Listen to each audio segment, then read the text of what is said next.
Bismillah lah, ikhtiar mulai ngaji. Nggak usah terlalu optimis ya. Saya nggak pernah optimis dengan bapak-bapak sampai hari ini ya. Jadi hari ini 4 ngaji gitu aja. Anggap saja minggu depan sudah nggak ngaji lagi. Bapak-bapak itu lebih sibuk daripada ibu-ibu soalnya.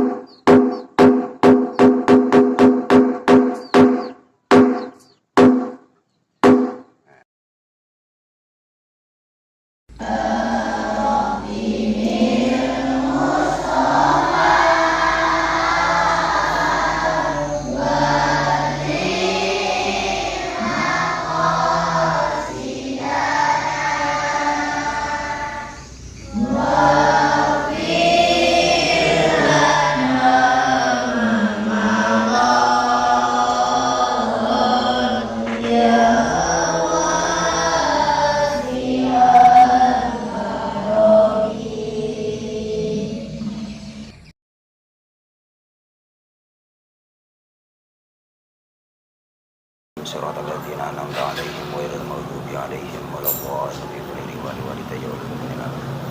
Bismillahirrahmanirrahim. Bismillahirrahmanirrahim. La haula wala quwwata illa billah. Allahumma shalli wa sallim wa barik ala sayyidina Muhammad wa ala ali sayyidina Muhammad amma ba'du.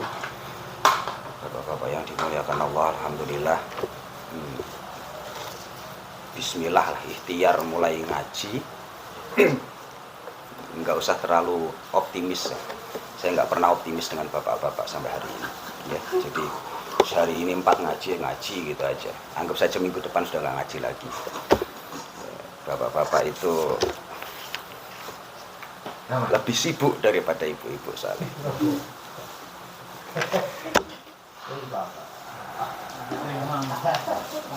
Bismillahirrahmanirrahim. Bapak sekarang itu gini kan? Oh iya. Sudah tak benar. Ini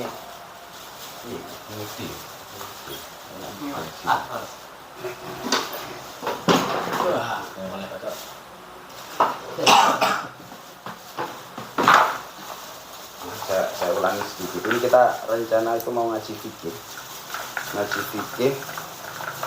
Kenapa fikih? Karena ya fikih itu yang jadi undang-undangnya Islam, yang jadi patokan syariat itu ya fikih. Jadi saya ulangi sedikit lah yang ngaji hari kemarin. Secara umum yang dinamakan agama Islam atau ad-dinul Islam itu dia terbagi menjadi 3. Yang pertama adalah Islam, yang kedua adalah iman, yang ketiga adalah ihsan. Ini adalah dimensi syariat ya. Ada syahadat, kemudian sholat, kemudian zakat, kemudian puasa, kemudian haji. Iman ini adalah dimensi dalam ya. Kalau syariat ini ada dimensi yang terlihat dengan panca indera. Sah apa enggak sahnya orang syahadat itu ketahuan. Sah apa enggak sahnya orang sholat itu ketahuan, zakat ya ketahuan, puasa ketahuan, haji ketahuan. Satu saja di dalam Islam ini, di dalam rukun Islam ini yang enggak ketahuan, enggak bisa dibaca oleh orang lain, enggak bisa tertangkap oleh panca indera, hanya satu, yaitu yang dinamakan niat. Selain niat itu semua ketahuan. Misal kita mau wudhu, rukunnya wudhu itu ada 6 ya.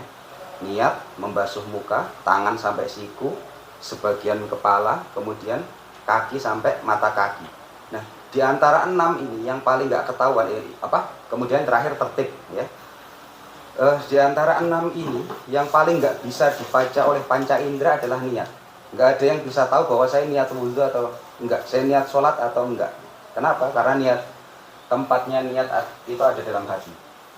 Tetapi selain itu semuanya terlihat. Sama dengan puasa. Puasa itu yang nggak ketahuan cuma niatnya. Kalau masalah selain niat itu ketahuan bahwa dia batal atau nggak batal ya. Kalau minum dia batal. Kalau misalnya nggak minum tengah hari dia nggak batal. Iman itu rukunnya 6 ya. Yang kita pelajari kita iman kepada Allah. kemudian iman kepada malaikat, kemudian iman kepada kitab, kemudian iman kepada rasul, kemudian iman kepada hari akhir atau hari kiamat, kemudian iman kepada takdir atau qada. Kebalikan dari Islam, kebalikan dari kondisi syariat, ini kondisi akidah. Iman, jika syariat semuanya kelihatan, kalau semua yang berada di rukun iman tidak ada satupun yang kelihatan, saya nggak bisa tahu Pak Darman ini percaya pada Allah apa enggak. Nggak terbaca. Dari mana bentuknya? Gambarnya kan nggak ada. Gambarnya nggak ada, rasanya juga nggak ada, bunyinya juga nggak ada. Saya percaya pada malaikat, ada yang bisa ngukur? Ada yang bisa tahu saya percaya atau nggak percaya sama malaikat? Nggak ada yang tahu. Iman ini ukurannya keyakinan. Ini tidak bisa diukur dan dia dipelajari dari akidah. Kemudian yang satu adalah dimensi manfaat atau ihsan. Maka sejatinya ihsan itu intinya manfaat. Kalau ihsan di dalam sholat itu adalah pertama kita ibadah seakan-akan melihat Allah. Atau kalau nggak bisa, kita yakin bahwa kita pasti dilihat Allah. Ini dimensi ihsan pada ibadah. Ini mempelajarinya belakangan ya, masalah iman sama ihsan belakangan. Jadi bagaimana cara melihat Allah? Tentu tidak ada satupun manusia yang mampu melihat Allah. Bahkan membayangkan Allah pun tidak ada yang mampu. Kenapa? Karena Allah itu laisa kamitslihi syai'un. Tidak ada sesuatu pun yang setara dengan Allah. Kok sampai kita terbayang sama Allah? Maka pasti itu bukan Allah. Kenapa? Karena yang terbayang, yang pernah terlihat, yang pernah terbayang itu semuanya adalah makhluk. Sedangkan Allah adalah laisa kamitslihi syai'un. Tidak ada sesuatu pun yang menyamai Allah. Ya, jadi pasti bukan Allah. Bagaimana kita tahu Allah nanti di belakang? Ya, kita tahu dia pasti dari sifat-sifatnya. Allah itu wujud, kita mbakok mukhalafatul hawadits dan selanjutnya. Pada kesempatan kali ini kita akan ngaji, kita awali dengan ngaji Islam.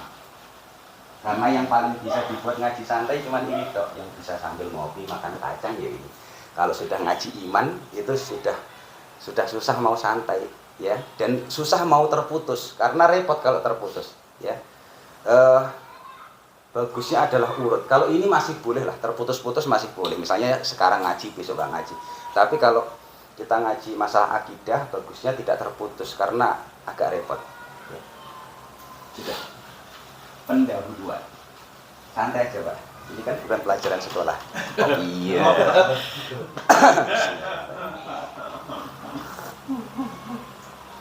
Pertama rukun Islam itu syahadat.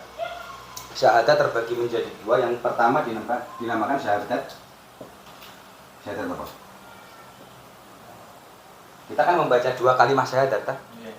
Syahadat pertama namanya syahadat tauhid.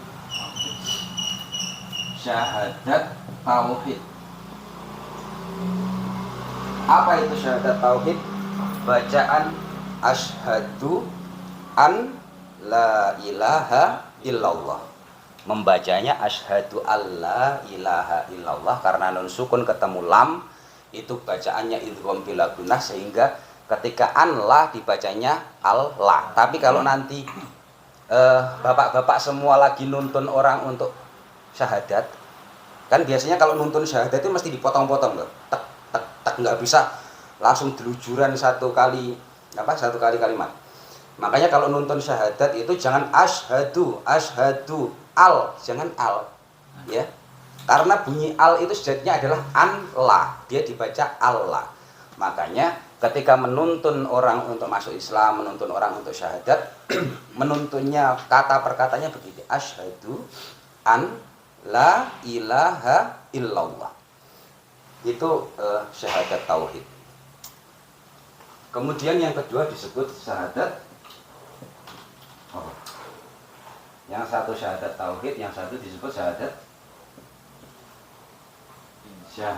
Rasul. Apa itu syahadat Rasul? Asyhadu anna Muhammadar Rasulullah. Kalau kita menuntun ya, potongan-potongan kalimatnya adalah asyhadu anna Muhammadan Rasulullah. Kenapa terus kita membacanya jadi Muhammadar Rasulullah? Sama hukumnya idgham bila gunnah kan? Nun sukun atau tanwin yang bertemu dengan lam, atau nun sukun yang atau tanwin yang bertemu dengan ro, maka dia nunnya hilang, dia masuk ke lam, atau nunnya hilang, dia masuk ke ro. Ya, itu disebut idgham bila gunnah. Kalau nuntun asyhadu anna Muhammadan Rasulullah. Kalau membaca satu kaligus menjadi asyhadu anna Muhammadar Rasulullah. Ini hanya di tataran ilmu nahwu saja. Kalaupun salah membacanya ya tidak salah-salah banget secara artinya, tetapi sebenarnya cara membaca yang benar ketika kita ada asyhadu di depan ya, ketika ada anna sejatinya. Asyhadu anna Muhammadar Rasulullah. Makanya lihat itu, kalau adzan kan pasti asyhadu anna Muhammadar Rasulullah. Tetapi kalau tanpa asyhadu, kita membacanya langsung Muhammad kita membacanya la ilaha illallah Muhammadur Rasulullah ya. Ketika ada asyhadu ya, asyhadu ya anna, maka dia menjadi Muhammadan,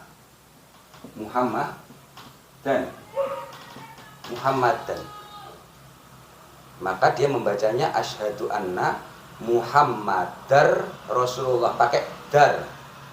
Tetapi kalau nggak ada asyhadunya, langsung Muhammadur. Tulisannya Muhammadun sebenarnya. Muhammadun Rasulullah. Ya. Muhammadun Rasulullah, bacaannya Muhammadur Rasulullah. Apa yang menyebabkan ini dibaca dan? Karena di depannya ada anna. Ini cuma aturan di ilmu nahwu saja. Makanya kalau kita adzan kan bukan asyhadu anna Muhammadur Rasulullah, tetapi asyhadu anna Muhammadar Rasulullah. Kalau kita tidak ada asyhadunya di depan, maka membacanya Muhammadur Rasulullah. La ilaha illallah Muhammadur Rasulullah. Bukan la. Misalnya kita habis qomat kan biasanya Imam la ilaha illallah Muhammadur Rasulullah sallallahu alaihi wasallam, kalimatul haqqin itu. Jadi Muhammadur Rasulullah. Pun ini masalah syahadat. Ingat tadi bahwa tataran syariat itu dia semuanya adalah hal yang terlihat dengan panca indera. Maka begitu seseorang yang non muslim ini mengucapkan syahadat asyhadu an la ilaha illallah wa asyhadu anna Muhammadar Rasulullah, maka kita wajib menghukumi dia sebagai muslim. Mau dia sungguh-sungguh ataupun dia bohong-bohongan, mau dia main-main, cuman menipu, gampangnya begitu. Tetapi kita wajib menghukumi dia sebagai orang Islam atau sebagai muslim. Karena tidak ada satupun dari kita yang mampu benar-benar mengetahui hati seseorang. Yang ada adalah menduga. Iya, kita menduga iya. Tetapi benar-benar mengetahui kita tidak pernah tahu. Maka syahadat inilah gerbang masuk di dalam Islam. Ya, syahadat adalah gerbang masuk di dalam Islam.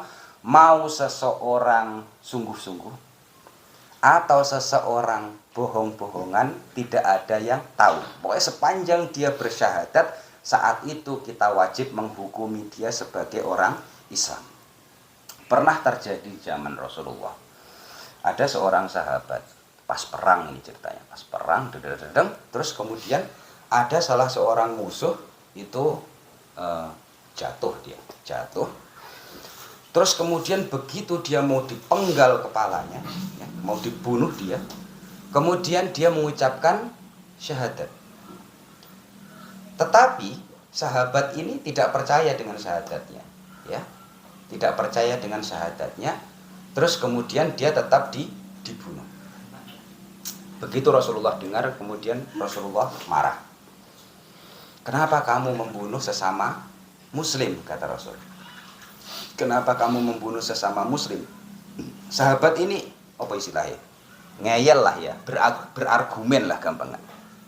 Ya Rasul, sejatinya dia tadi itu syahadat cuman pengen menyelamatkan nyawanya. Dia itu cuman pengen biar gak saya bunuh gitu dah. Wis yakin saya sapal dia itu. Dia itu dari dulu saya kenal. Dia sejatinya itu orang beneran mau masuk Islam. Dia mau Islam itu cuman biar nyawanya selamat. Tetapi Rasulullah tetap marah. Bagaimana kamu bisa tahu hatinya seseorang? Bagaimana kamu bisa membaca hatinya seseorang? Dan memang benar, seorang yang paling main-main pun, ya, seseorang yang paling tidak serius pun, kita tidak pernah tahu kapan dia serius. Dan seorang yang paling serius pun kita nggak pernah tahu kapan dia main-main. Maka syariat tidak akan bisa dilihat, maka syariat semuanya hanya diukur dengan menggunakan panca indera. Ya, kamu wudumu sah, kamu wudumu nggak sah. Dari mana taunya? Ya dari kelihatannya saja. Ya, sah. Yakinkah kita mengatakan bahwa anak-anak itu wudunya sah? Memang kita tahu bahwa dia niat berwudu. Kita kan nggak pernah tahu, ya. Tetapi kita hanya bisa menghukumi dia sah atau tidak sah di dalam syariat, di dalam Islam ini dengan menggunakan panca indera. Sampel tegang dah. Ada pertanyaan? Oh, enggak. Pertanyaannya bebas, tapi aturannya jelas. Begini aturannya. Pertanyaan bebas tapi aturannya jelas. Aturan pertama, kalau bisa saya jawab, saya jawab. Kalau nggak bisa saya jawab, bisa jadi saya buat PR atau bapak-bapak cari jawabannya sendiri. Terus ada kondisi ketiga, yaitu bisa jadi saya tahu jawabannya tetapi tidak tepat untuk dijawab di forum yang seperti ini. Bisa jadi nanti kalau kita sudah ngaji lama, itu bisa jadi akan saya jawab suatu saat, tapi belum tentu akan mau saya jawab di forum yang seperti ini. Mungkin pas sendirian juga bisa jadi saya jawab pas sendirian.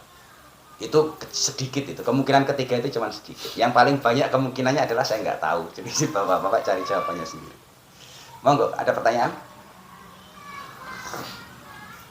Pertanyaan boleh hal apapun di bidang fikih. Daripada saya tanya nanti ditanya. Oh iya, saya mau nawarkan.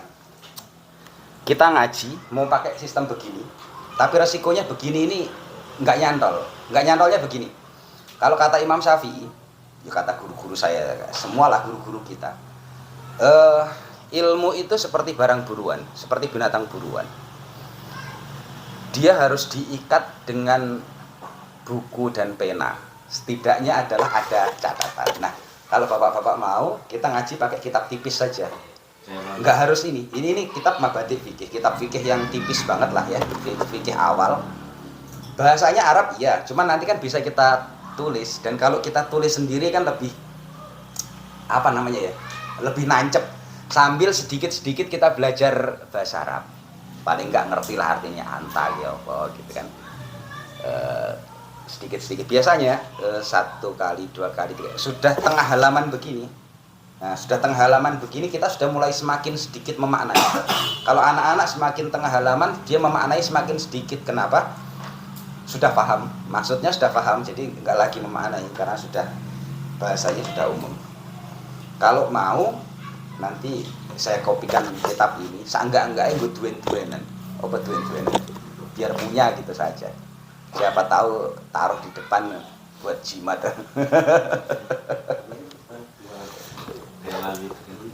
Iya. Tidak terlalu susah kok. Ini bahasa-bahasanya juga bahasa-bahasa ringan karena ini memang untuk fikih dasar. Nanti kalau iya minggu depan insya Allah kitab ini. Bagusnya pakai kitab lah. Seenggak-enggaknya ada yang nyantol, ada yang apa? Ada yang kita tulis begitu, ada yang tercatat. Dan itu kenangan loh biasanya, kenangan banget. Karena saya umumnya kitab-kitab saya yang awal itu nggak pernah saya buang. Bukan kok saya buang, ya nggak mungkin kitab dibuang. Tapi diminta orang pun nggak pernah saya kasih. Saya justru kadang-kadang malah beli kitab-kitab baru. Kalau ada orang yang minta, saya kasih yang baru. Kalau kitab saya yang lama ya, wah kenangan banget itu nggak boleh. Oke, kita masuk ke rukun yang kedua, yaitu apa? Rukun Islam yang kedua? Syahadat, yaitu sholat. Oke, gerbang masuknya Islam adalah syahadat. Arti Islam apa? Arti Islam. Saya kembali lagi ke tiga. Iman, ihsan. Islam sendiri artinya selamat. Tetapi dalam kondisi keagamaan, Islam itu artinya tunduk. Berani masuk Islam berarti berani tunduk terhadap syariat. Islam artinya tunduk. Iman artinya yakin. Orang yang tunduk belum tentu dia yakin. Ya, orang yang tunduk belum tentu dia yakin. Makanya ada orang Badui di zaman Rasulullah, dia syahadat. Begitu syahadat dia mengatakan, oh saya sudah jadi orang yang beriman. Kemudian sama Al-Quran ditegur, bukan, belum. Kamu belum jadi orang yang beriman. Kamu baru menjadi orang yang Islam. Arti Islam di situ artinya adalah tunduk. Kamu baru takluk lah gampangannya. Kamu baru menyerah, kamu baru tunduk terhadap Islam. Belum tentu kamu sudah yakin, tetapi kamu baru tunduk. Kalau sudah tunduk, kita masuk ke dalam yakin. Setelah yakin, kita menjadi manfaat. Ihsan ini perbuatan baik.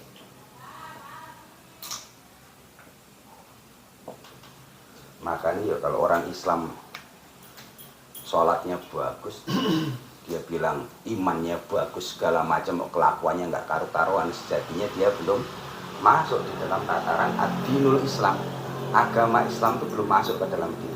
Dia baru pada tataran menjalankan saja, baru pada tataran tunduk. Baik, kita masuk ke rukun kedua, yaitu sholat. Sholat dimulai dari hal yang pertama, yaitu toharoh. Toharoh artinya bersuci. Untuk bersuci, alat utama yang digunakan untuk bersuci adalah air. Air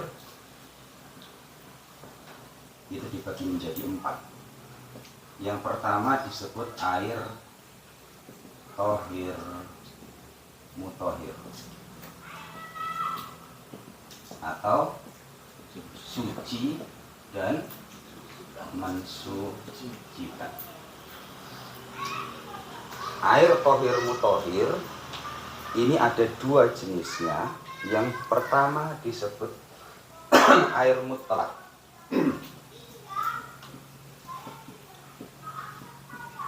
Apa itu air mutlak? Air mutlak adalah air yang, pengertiannya, air mutlak adalah semua air yang turun dari langit dan semua air yang muncul dari bumi, selama dia masih berada pada kondisi aslinya, berarti dia disebut air mutlak. Air hujan,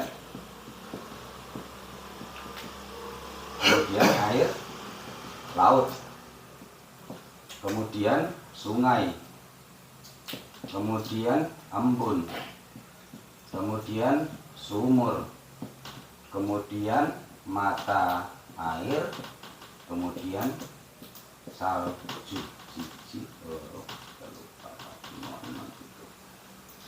Pokoknya segala air yang turun dari langit, keluar dari bumi, sepanjang air tersebut masih berada pada kondisi aslinya, dia belum berubah warnanya, belum berubah baunya, belum berubah rasanya, belum tercampur dengan najis, berarti dia kondisinya disebut air mutlak atau air tohir mutohir.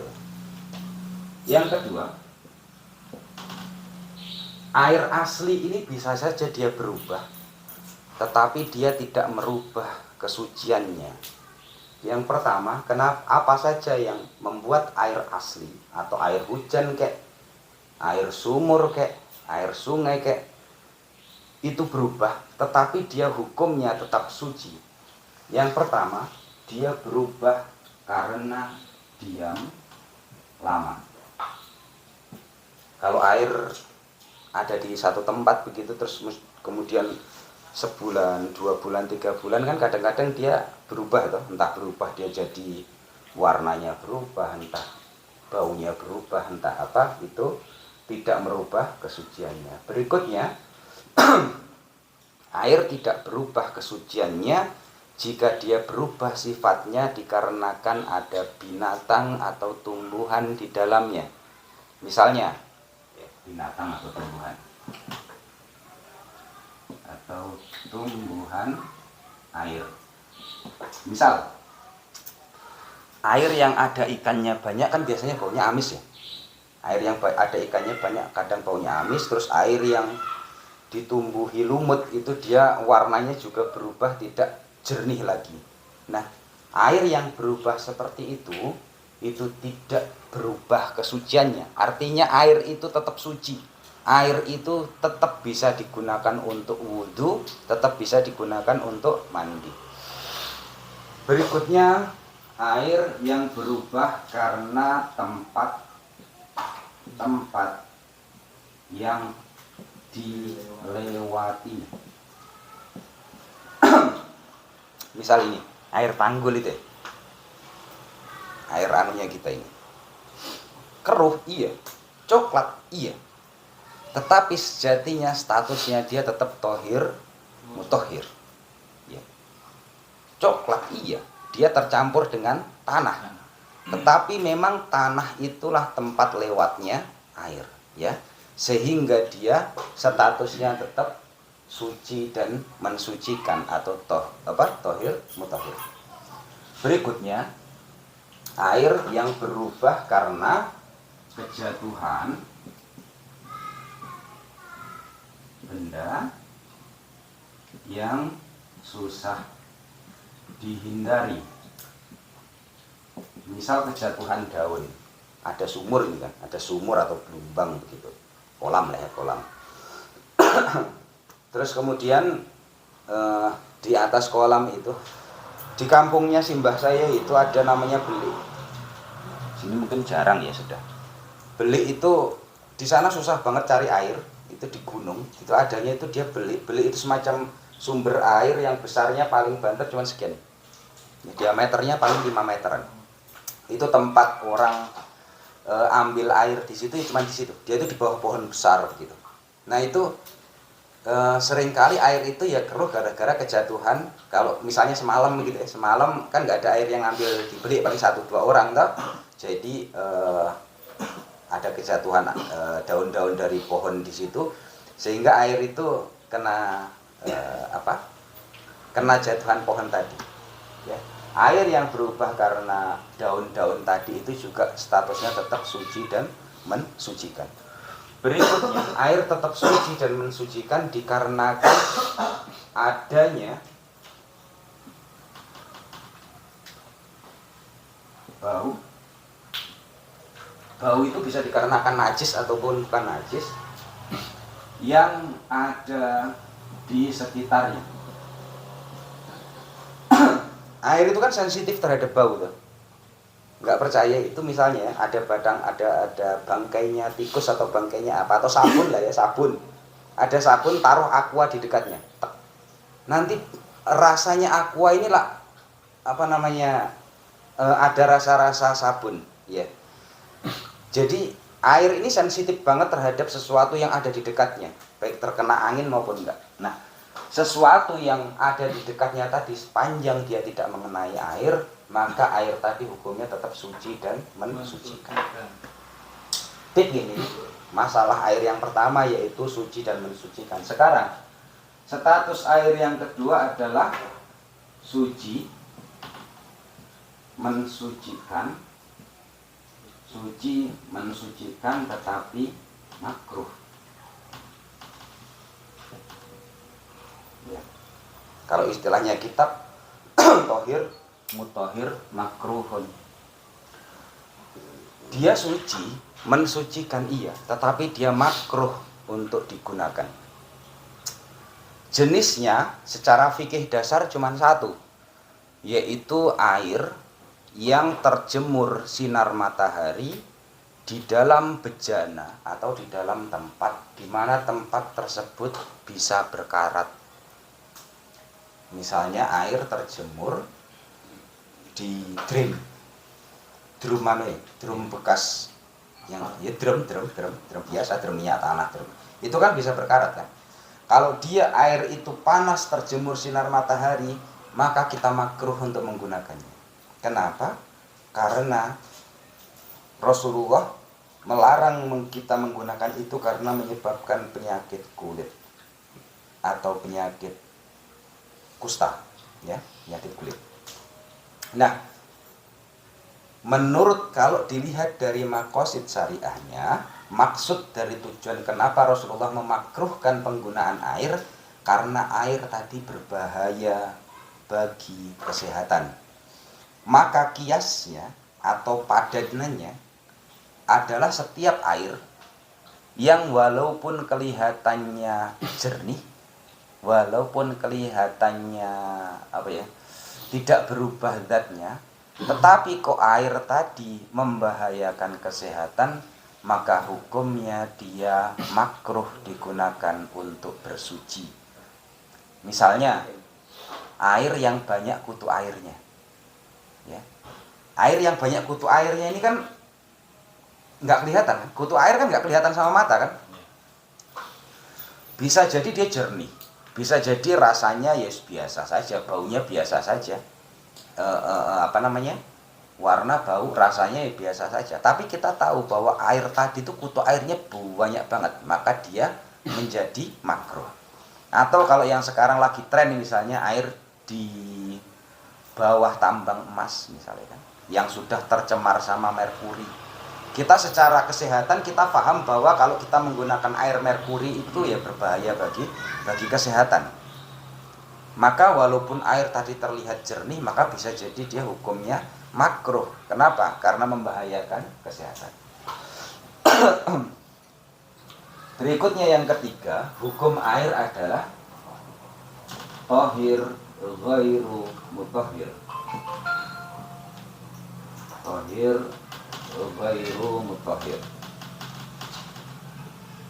atau suci tetapi tidak mensucikan. Air yang suci tetapi tidak mensucikan, yang pertama adalah air tumbuhan dan buah-buahan. Arti suci tapi tidak mensucikan itu begini. Dia suci, bisa diminum toh? Bismillah.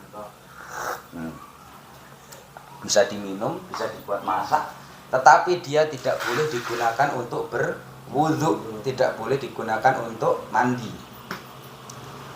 Jadi itu yang dimaksud air tohir ghairu mutahhir. Yang pertama adalah air yang keluar dari tumbuh-tumbuhan, entah itu dari buahnya, entah dari pohonnya, segala macam itu disebut air tohir ghairu mutahhir. Yang kedua disebut air mutaghayyir.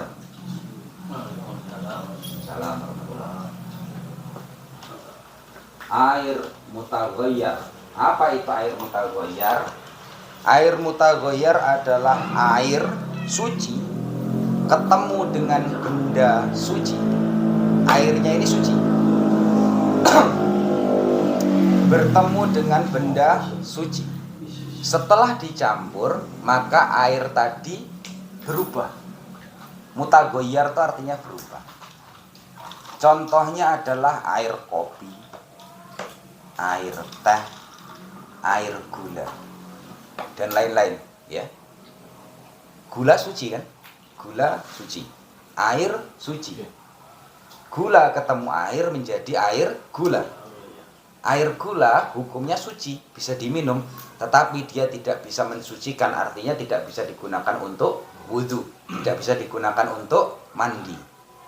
Hukumnya tetap suci, ya. Itu disebut air mutaghayyir, dia berubah. Pertama air tumbuhan atau buah-buahan, yang kedua adalah air mutaghayyir, yang ketiga adalah air mustakmal. Apa itu air mustakmal? Napa Pak Fitra? Air mustakmal. Gak teko tak teko ini pokoknya. Kok ben iso ngopi ya. Air mustakmal sebuah ter. Gak oleh mulai bener. Napa air mustakmal? Pak Guru air mustakmal. Lupa. Enggak ada jawabannya, lupa. Nah, Air mustakmal adalah iya air tohir. Air mustakmal adalah air suci yang telah digunakan untuk bersuci. Itu disebut air mustakmal. Contohnya air tetesan ini, air tetesan wudhunya kita ini disebut air mustakmal. Air habis mandi kita itu disebut air mustakmal. Air untuk membersihkan najis hukmiyah itu disebut air mustakmal. Nanti kita pelajari apa itu najis hukmiyah. Karena kalau dia digunakan untuk membersihkan najis ainiyah, maka dia disebut air mutanajis. Ketika dia hanya digunakan untuk membersihkan najis hukmiyah, maka dia disebut air mustakmal. Air mustakmal pengertiannya adalah air suci yang telah digunakan untuk bersuci. Air mustakmal ini jika jumlahnya air suci yang digunakan untuk bersuci, jika dia jumlahnya sedikit itu disebut air mustakmal. Tetapi jika jumlahnya banyak maka dia hukumnya tetap suci. Apa itu yang dimaksud air sedikit atau air banyak? Yang dimaksud air sedikit atau air banyak ukurannya adalah 2 kullah. 2 kullah itu berapa? 2 kullah itu kita hitung pakai ukuran modern saja ya, nggak usah pakai ukuran lama. Ukuran lama juga nggak bakal diingat-ingat kalau kita hitung. Jadi kita pakai ukuran yang ada saat ini. 2 kullah itu adalah ukuran persegi di mana dia panjangnya 60, lebarnya 60, tingginya 60. 6 peng 6 peng 6 pindah 600 6 peng 6 peng 6 pira?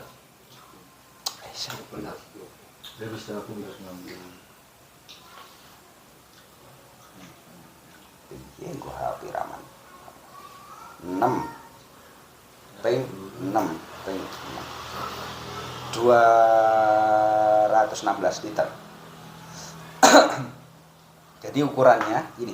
Ini kan 60 cm ini. 60 ya? 60. Panjang 60, lebar 60, tinggi 60. Sudah, ini dinamakan 2 kullah. Makanya kalau mau aman, bikin kamar mandi itu lebih besar dari ini. Kenapa? Kalau air dia lebih dari 2 kullah, itu dia punya beberapa kelebihan. Pertama, bapak-bapak mau wudhu dicelup saja ini. Wudhu dicelup itu hukumnya sah. Ya. Bapak-bapak mau wudhu dicelup ini hukumnya sah. Dia tidak akan menjadi mutanajis panjang dia ukurannya lebih dari 2 kullah. Tapi kalau bapak-bapak cuman punya baskom sebesar ini, sebesar ini, terus nyelup, maka sudah nggak bisa ini. Ini nggak bisa buat lagi. Kenapa? Sudah tercampur dengan air mustakmal, nggak karu-karuan. Tetapi kalau sudah besar begini, ini dia tidak menjadi mustakmal. Masih mending kalau urusan mustakmal. Urusannya adalah mutanajis. Mutanajis itu apa? Nah ini sekalian lah mutanajis. Yang 4 itu disebut air mutanajis. Mutanajis. Air mutanajis itu artinya air yang termasuki najis. Air mutanajis statusnya ada 3. Yang pertama, kalau dia air sedikit. Sedikit itu berarti kalau saya bilang air sedikit, berarti ukurannya berarti kurang dari yang saya bilang tadi, kurang dari 216 liter, kurang dari sekian inilah. Satu bak ini. Kalau dia cuman air sedikit, maka dia hukumnya najis. Mau dia berubah, mau dia tidak berubah, hukumnya tetap najis. Kemudian yang kedua, jika air banyak, yang saya bilang tadi, kalau air sudah 2 kulah atau lebih, maka jika dia termasuki najis, jika najis tadi tidak merubah sifatnya, bau, rasa, warna, maka hukumnya dia tetap suci. Akan tetapi berbeda ceritanya lah kalau misalnya murid-murid saya wakal semua tuh, terus semuanya pipis, terus pipis di bak tadi. Maka otomatis saja bak tadi pesing kan. Kalau misalnya pipis cuma 1 tetes mungkin dia tidak akan merubah apa-apa kan. Tetapi kalau yang pipis anak-anak satu musola ya jelas saja dia pesing. Tapi kalau dia sudah berubah entah baunya, entah rasanya, entah warnanya, maka hukumnya menjadi najis. Maka aman sekali jika bak mandi itu ukurannya lebih dari 2 kulah. Setidaknya ini loh 60 kali 60, tingginya 60, terus dikasih lebih. Dikasih lebih itu kan kita ya sesekali airnya berkurang kan. Kalau begini kan dia harus amber kan, harus penuh.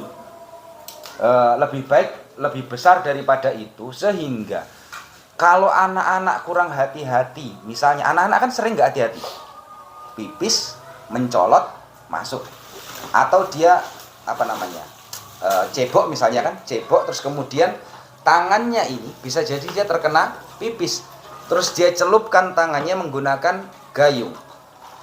Takutnya kalau dia kurang dari 2 kulah, otomatis dia status air tadi sudah mutanajis. Kenapa? Sudah terkena najis, biarpun sedikit. Tetapi kalau misalnya ukurannya dia banyak, ya, banyak itu sebenarnya bagi orang Indonesia ya nggak banyak-banyak banget, bukan yang satu belumbang besar kan enggak. Ini 60 ya? 60 kayaknya. Ya cuma segini kan tingginya. Iya. Cuman segini nih. Artinya kalau kita bikin dua tehel ini kan sudah 2 kalinya 2 kulah. Sudah aman banget sebenarnya. Nah, itu lebih aman karena begitu ada anak-anak kita yang kurang hati-hati, terus kemudian misalnya pipis atau apa, terus muncrat sedikit mengenai air tadi, maka status air dia tetap suci, ya, tetap suci, tidak ternajisi oleh suatu apapun. Ya, itu jadi sampai kita selesaikan di sini saja. Kita belajar. Ya. Kalau air mayat itu apa? Masuk kategori apa nih? Mustakmal. Ya? Mustakmal, iya, air mayat. Untuk memandikan itu kan dia mustakmal.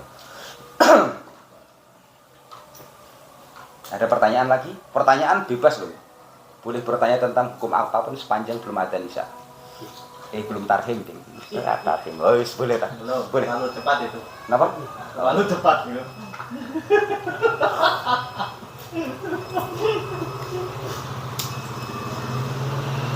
Jam pinten anu nih? Apa? Bukan apa jenenge ngaji nih lho.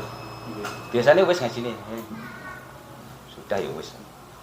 Ada pertanyaan monggo? Satu kali atau Kalau air dipanaskan, iya, mandi. Oh, air dipanaskan tidak apa-apa.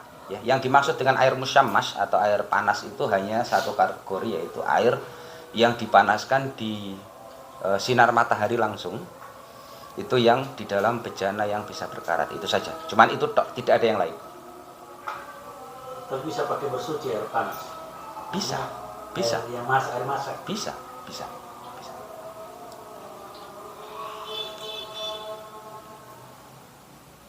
Ada lagi? Niki anu lho ini. Ini penting banget karena walaupun ilmunya sederhana tapi sebenarnya jarang yang tahu. Bukan jarang yang tahu tapi banyak yang harusnya ini diketahui oleh banyak semua orang, tetapi ternyata ada juga yang kurang hati-hati di dalam menggunakan air. Makanya kalau misalnya mau aman, wudhu itu kalau dulu jumlahnya sedikit pakai padasan. Kalau di Indonesia kan jelas ya, kalau di Indonesia aman banget lah, Indonesia banyak air memang. Yang rawan itu kalau misalnya sudah di daerah-daerah yang susah air. Cukup ya. Nanti kalau misalnya ada pertanyaan, monggo. Kalau misalnya ada pertanyaan boleh minggu depan. Nggak ngaji pun nggak masalah. Misalnya cuma jawab pertanyaan toh ya nggak masalah. Dan pertanyaannya bebas. Misalnya bab kita lagi bahas masalah air atau bahas masalah toharoh, kok pertanyaannya masalah nikah, masalah apa namanya, masalah zakat, nggak apa-apa. Asal bukan masalah janda. Bacaannya sana.